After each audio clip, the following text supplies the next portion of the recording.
Hello. The market is the market. The sky's falling, deals are dying, and that's what we're going to discuss today. Hey, Denise. Yes. So, Denise, we've seen a lot of chatter, within the in-house Facebook groups about deals falling apart, and you're a broker at one of a really good office here in town. So, tell Yeah. me what you're seeing or what you and your agents are experiencing. Um, Anecdotally, at least, because we don't have a really good way to capture this statistic, I wish we could. More terminated deals, but more than that, more renegotiated deals, which I think is a sign of the market. I mean, I think, we went through a market, in any 2020 to maybe 2023, where there was a lot more competition and buyers were less inclined to try to jeopardize the deal with a renegotiation. And they had more tolerance for things. So they would just take it on, say, the battle was getting the thing under agreement. I think because of changes in the market, I think in certain markets and certain price bands, we're at least at a balanced market, if not in a buyer's market. Other price bands, we're still in a seller's market. But I think that buyers are wanting to renegotiate certain items that come up on inspection and sometimes are more than we're used to seeing are terminating. As you know, on our MLS system, we have a tab that says back on market. We can kind of see that on a daily basis. We can go back, I think, maybe 30 days on that. But Okay. we don't have any good year over year stats. And I did try to see if we could drill down on that to see if there was a change. Obviously, like if we use first 6 months of 2022, for example, which was insane, you would have seen very few back on market deals because people were just, the battle was getting Yeah. their offer accepted. So when a quick Change. question for you, when you are seeing that buyers are renegotiating items, so what type of items would you see come across your desk for negotiation? Some that any negotiate like I don't want to suggest it's not legitimate because Of you know course. agents are following the lawful instructions of their clients. I feel that the items are sometimes getting a bit smaller. So getting a sewer line renegotiated, for example, that's pretty normal to me because that's basic infrastructure. It's nothing you can see on just a regular viewing. You can't know that. That gets uncovered during the inspection process. But it's more things that we might have put in the honeydew list or regular home maintenance list, Hmm. still real to a buyer, because if you've got a buyer buying a property and these are real things, it's an expensive time, the transition is expensive, and this is just more money out of pocket. So things that maybe didn't get picked up on a viewing or couldn't have been picked up on a viewing, but it's Okay. really all over the map. And I think we're when you change to a balanced market or even a buyer's market, I think in some cases you're lucky to get the opportunity to renegotiate as opposed to just getting the termination in the mail. Personally, through chats with other agents, not necessarily stuff I see through the brokerage, but um, it's disappointing when you don't get the chance to have the conversation. Yeah, You and know, I can say, yeah, within my business, what I'm seeing is lack of communication. yeah, And again, I don't know if that's left from the COVID hangover. And I'm not seeing a lot of negotiation in a counter. It's just that, no, we're not going to accept it. So unless I'm picking up the phone, the deal's not getting done. We had a offer about 3 weeks ago, and my client, we agreed to go back with this counter offer to an offer we received. And I texted the agent like, hey, just so you know, I sent you the our counter, and within minutes, thank you so much for the counter, but we're just going to let it expire. We're not going to accept it. So now I pick up the phone. I'm like, hey, okay, so I understand your clients don't want to pay full price, but what are they willing to pay? So I yeah, don't see that. yeah, I don't see the communication yeah, happening a lot yeah. anymore. I agree. And sometimes there's even like, let's use that as an example. Just letting the counter expire, you're in limbo then. You can't go to somebody else. You can't do another counter because counters are irrevocable. So don't let it, if it's rejected, it's rejected. But do we have a conversation that's ongoing? Yes. Are we still talking? It's not like we're verbally negotiating, but conversations can, you can get a sense of whether we can find a piece of grass we can all stand on. And I had a client recently say to me, we were in a negotiation. He said, look, we don't have to be ecstatic. They don't have to be ecstatic. We just all need to be happy. And that's where we ended up. Everybody's happy. Was it ideal for either side? No, but everybody was happy. And I think that's a realistic approach in a market like this, as Mhm. opposed to 2022, there was a lot of ecstasy. It was the highs and the lows. Like certain buyers were Yeah. absolutely ecstatic, or certain sellers, and a buyer happy just to get in to a property. But I think sometimes I worry about how we're managing expectations with both buyers and sellers in this kind of market. Like we can tend to be a bit reactive. It's the nature of our business. But when you're seeing all the signs that the market is shifting, how are you changing what you discuss with your clients? So I would have to agree with that. And, when speaking with sellers, you're not competing with last year's prices. Yeah, You're competing with this week's price drops, yeah, right? And oddly, we are still in a seller's market because we don't have the inventory, but yeah, we have the buyer market mentality, which I call Cinderella. And that's been around sometimes, and I still believe that back in 2016, if you were buying a $500,000 property, that was the cat's meow. Like beautiful home, a $500,000 home. And now that same $500,000 home, it's equating to maybe what a $265,000 home is, right? yeah, yeah, And you're not going to get perfect yeah, at 500. And so yeah, I don't know if buyers' expectations are being if it's being explained properly. Like I had yeah, a listing at 499. And so I knew at 499, the other properties on the street that were updated and they had sold recently were selling upwards of 700,000. yeah, So in my head, I'm thinking, yeah, someone can come in here, put $100,000 in between the kitchen, the bathroom, and maybe some flooring upstairs. They too would have had a $700,000 home. I was getting offers in at 730, sorry, 430,000. And so I don't know what the buyer is expecting or what the buyer agent is saying, which would equate to, why I see, so many deals falling in the marketplace. I think gosh, there's a whole lot in what you just said. I think lower inventory is true, but a figure that's difficult to capture is, are the buyers still there? So you can see inventory lowering. It feels like there are fewer buyers in the market. And why is that? We're not having a COVID migration, obviously. We've had some interesting changes, like with the student visa, the real crackdown on that. Some of our discouraging policy, the provincial deed transfer tax, the non-Canadian buyer ban. So that's difficult to explain to a seller because for the general public, they're not us. They'll remember their neighbor's sale. That Mhm. was high. We know that if that's a sale in May of 2022, it's might as well be 25 years ago. Like it, it's not relevant to the current market. So No. that's something, just to acknowledge they're not us. They're not always staring at a database. They're not immersed in this. We are.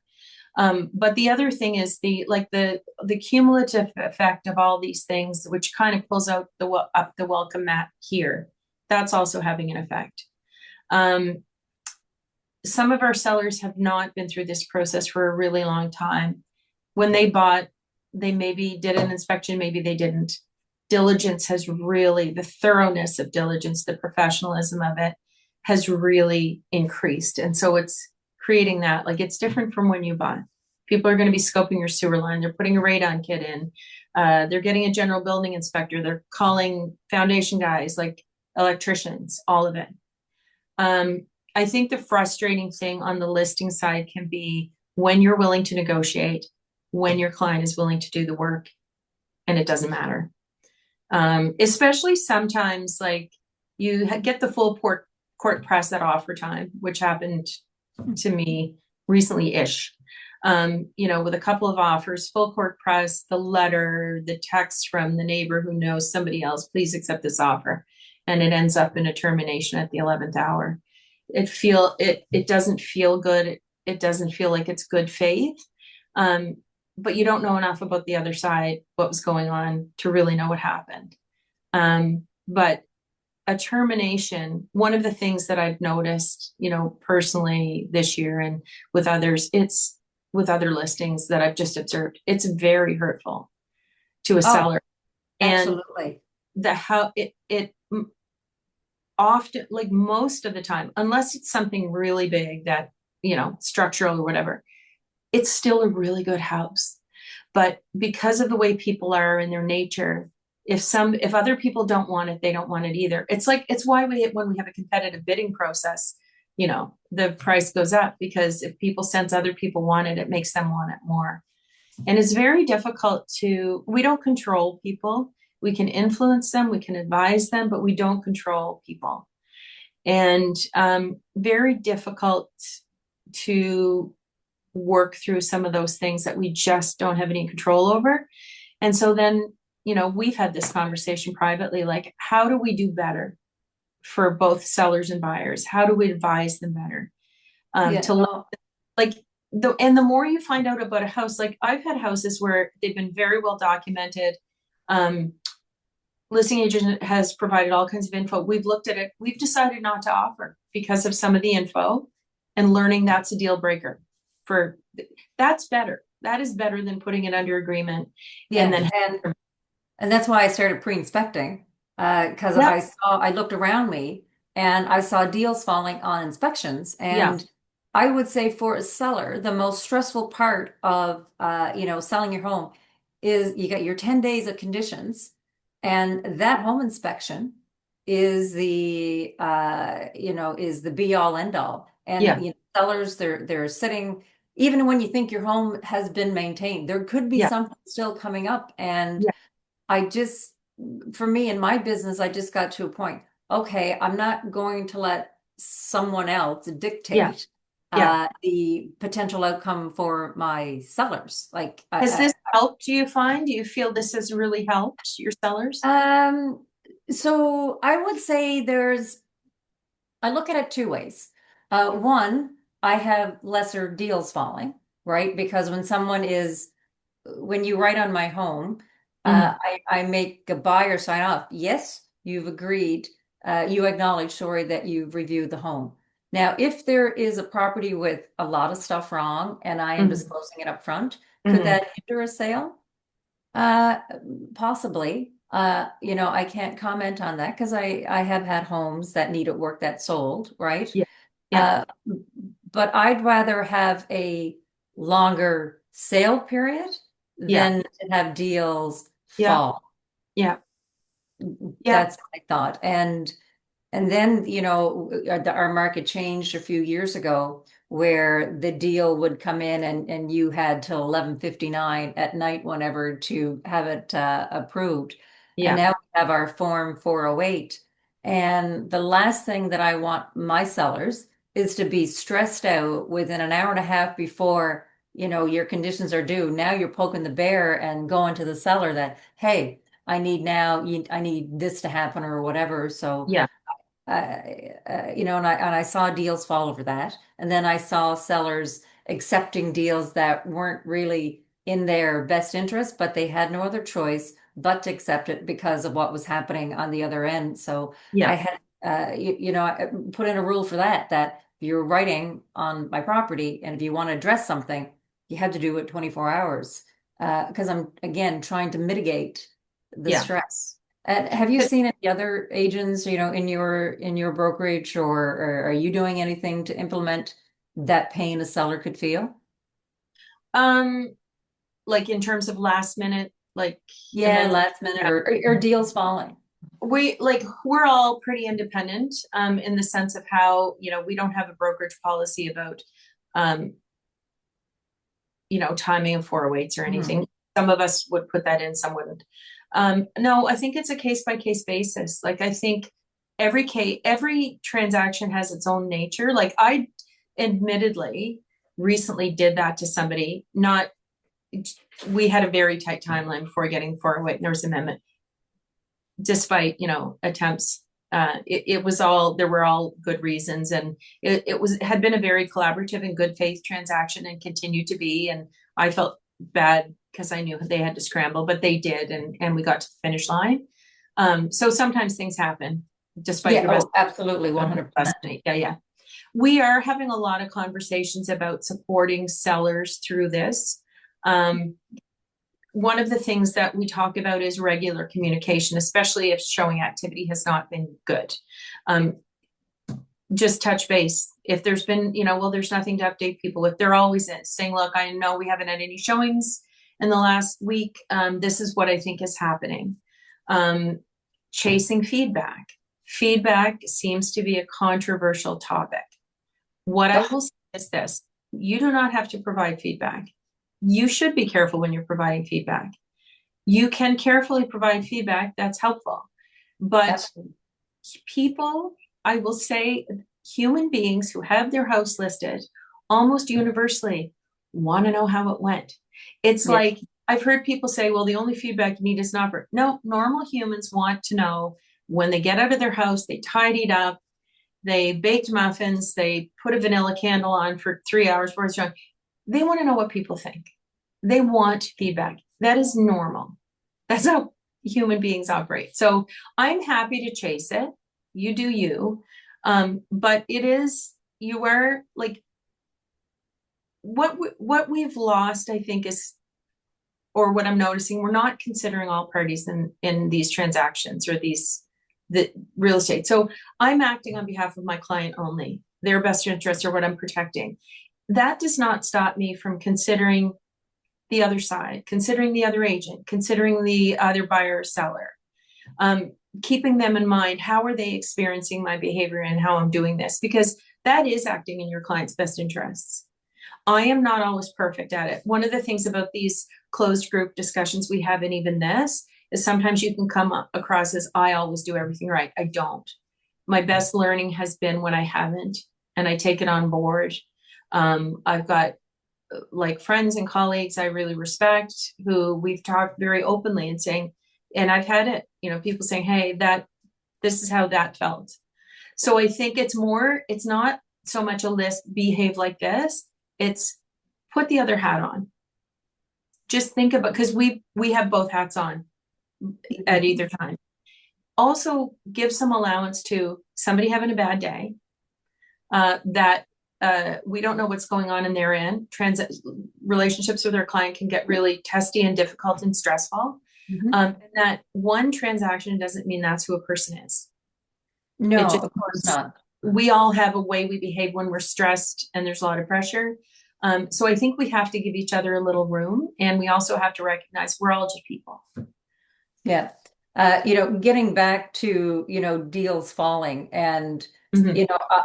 you talk about communication, for an example, with your seller, but it's, laying out to that buyer that, hey, if you go into a house and a home inspection is not meant to beat up a seller, for starters. Yeah, If there's not a GFIC plug in the kitchen, it's okay. It's not the end all. And one of my teammates, it was a house that had mold up in the attic. So to some people, that could be like, oh my God, like that's horrible. But I'm like, hey, I said that's an easy fix. It could be just because there's no vent in the yeah, roof, and for the bathroom, if there's no ventilation, or maybe the vent is covered up with what do you call it, with insulation. yeah, So It's a small fix for a seller for the most part, maybe up Yeah, to 5,000 or 3,000 or whatever. yeah, Um, but it's setting the buyer expectation. And I believe it's the buyer agent, learning yeah, about, okay, mold in the attic, can it be remediated? Is it a big deal? Almost everything can be fixed. yeah, And, and because the market, again, so this is educating the seller and setting the yeah, seller expectations. The market is changing, yeah, and, and buyers have expectations. Yeah, if you have mold in the attic, you should go remediate it. If yeah, not for the buyer, at least yeah, for yourself, right? yeah. So, 100%. I think if you put the lens on, like, what can I do to lessen the chance of this deal getting terminated for my seller? yep. Uh, Creating those expectations where there might be some things you have to fix, Hmm. being able to describe, if there's a broken window pane, everybody can see that. You shouldn't come back on inspection if you've seen it. But Yes. attic you can't see, sewer line you can't see. So creating an expectation of what they can legitimately come back on. Also creating an expectation that we've got individuals involved. What is a big issue for one buyer isn't for another. And if it's an issue for them, it's an issue for them. And stepping back and seeing the big picture, sort of saying, well, if we go back to market, this is what this is going to look like. The subsequent inspector is probably going to discover this, etc. Um, those are all really, really important things. A well-documented house ahead of time, huge. Yep. Condominium documents ready before you activate on MLS, huge.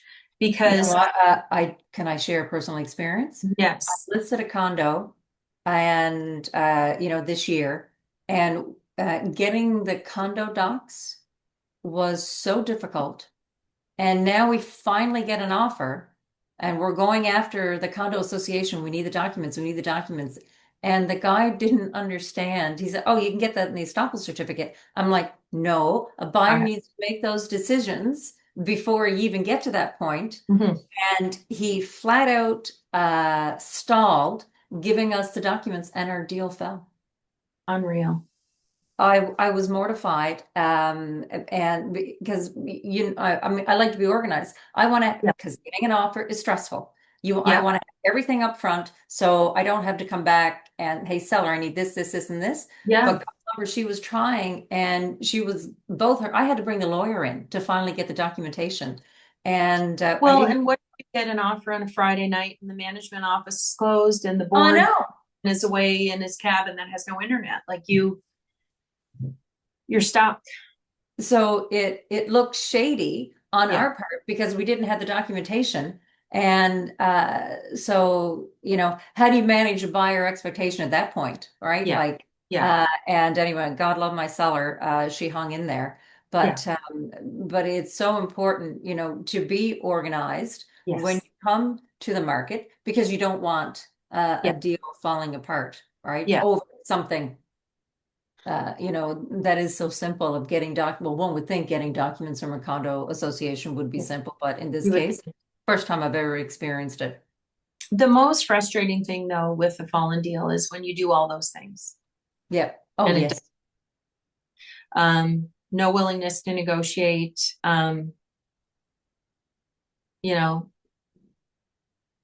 error or mistakes inspectors made. I've seen it a few times. Like Yeah. one, I was talking to somebody at colleague who works at another brokerage, and the inspector said a boiler. I think it was a boiler. It was some piece of equipment at the end of its useful life. But that agent was able to produce receipts that here's the receipt, here's the serial number. It was, I think they had said it was like 30 years old. It was something like 14. That didn't matter. They terminated anyway. That's the Wow. frustrating thing. Or you get, an inspector says something about electrical. You get, a very good licensed electricians in to do an inspection, and they give their opinion, and it turns out to be, $1,500 worth of work as opposed to completely rewiring. Didn't matter. I Wow. have So I think inspected frustrating. yeah, no, absolutely. So I believe I think as a buyer agent, you don't always have to say yes to your client. I Yeah, think you have to say, sorry, I think you have to educate your yeah, client. I yeah. think that's important. And, we all talk about, we all blame new realtors, and I don't think it's new It's a realtors. yeah. I think it's, I think if you have a real estate agent who is, communicating with Yeah. you, I think that's the biggest step. I Because was just in a transaction that actually ended up terminating with a young realtor, and she was so communicative, worked harder than it still terminated. It was something that came out of left field at the 11th hour, but looking back, I cannot find any fault. And I had done, this was my second kind of transaction. Just the level of communication as a young, and I have daughters her age. So as a young person was impressive. She was thorough. She was professional. So we were all disappointed, but can't falter. And, I also think we have to be careful of ageism too. Like, I'm an old realtor, so I'm not going to, I feel your pain. yeah, I am not going out on that limb, because I think it can be across the board. I think so. Sometimes it's incompetence, sometimes it's laziness, often it's we're all stretched thin. Sometimes it's just everybody tries and it just doesn't happen. So, I mean, that's going back to when these things happen. I mean, um, if you're consumed with laying blame whose fault it was, it's very difficult to move forward. You have to really shift gears and say, okay, we're going to move forward and try to get this sold again. Because I think you can sometimes get mired in the negativity of what happened. The inspector you hate. Um, but I think like the majority of us in the business are all wanting the same thing for our clients, and we're all working hard. We're like anybody else. There's bad apples. In the inspection industry, there are bad apples. It's like anything. Um, Sometimes it's hard to pick the bad apple because like the bruise is on the bottom and you got to turn it, and you only find that out once you're kind of in a termination situation. And on the buyer side with terminating, because we've all been there, both on the listing side and the buyer side, that's like where preparation up front is so helpful. Going back to Mhm. the condo situation, ideally you'd read, sometimes you don't have time or you don't have them, but ideally you'd read those condo docs ahead of time. So let's say there is something in the docs. You talk to your buyer. Is this a deal breaker for you? This is what this means. If it is, you don't make an offer. Yeah. Because even a special assessment, like I don't think they're bad necessarily. I'd rather see a special assessment that's going to fix something good, a one-time thing, than a condo fee that's raised forever. I think special assessments can take care of the business. Seller has to pay them out prior to closing. That's in our resale condo schedule. You have to know about them, what they're all about. One special assessment at one condo could be really bad because there's going to be more, and another it could be a good solution to a problem. It's like our houses. Like I'm sitting in a house I've owned 30 years. Something big could happen in 6 months. I don't know. I'll have Yeah. to fix it. I don't have a crystal ball. Everything seems good now, but maybe there's something I don't know about. Maybe my retaining wall is going to fall down. Who I knows? hear I you. think it Anyway, actually is. no, I agree. It's, preparation, understanding, communicating, and yeah, communication I think is so huge, It's and that's huge. for all parties, right? Yeah. Yeah. But if you are an agent who's experienced, or like, we can help each other along as well. That's Yeah. the one thing, because we're so image oriented in this business. I notice there's a fear of asking a question because it might feel like you don't want people to know you don't know something. Much better to ask the question. If you're on the receiving end of the question, don't say, why don't you know that? Be grateful for the question. Help them along. Like I've done that in condo, because I started out in condos and I got interested in condos. It's something that I feel like I know a reasonable amount about. You can have a really good conversation with an agent that doesn't have them. It doesn't take long to get experience in condos. I remember being on the receiving end of those conversations when I was starting out with people who are really experienced in condos. Like we can help each other along. There's no stupid question. Be No, happy the questions being asked and don't be afraid to ask. I said that to a lawyer in an email. Okay. I said, I am asking a stupid question because I'd rather ask a stupid question than think I know something that's not true. And he was very good about it. And no, it was, I it was agree. stupid, but he explained. But I think we can make it a collaborative process as opposed to a combative one, because that's what's best for our clients we're representing. I agree. And let's talk as agents to get, the deal over the line and Mhm. understanding everything. So Denise, I know you're busy and I am so appreciative of you being here today with me. And I know it's Zoom, but it's quick and it's easier, Yeah. for me to get with the agent. So I really appreciate your time for Thanks coming so out. much. It's always great to talk to you, and I really appreciate being asked. Thank you so much.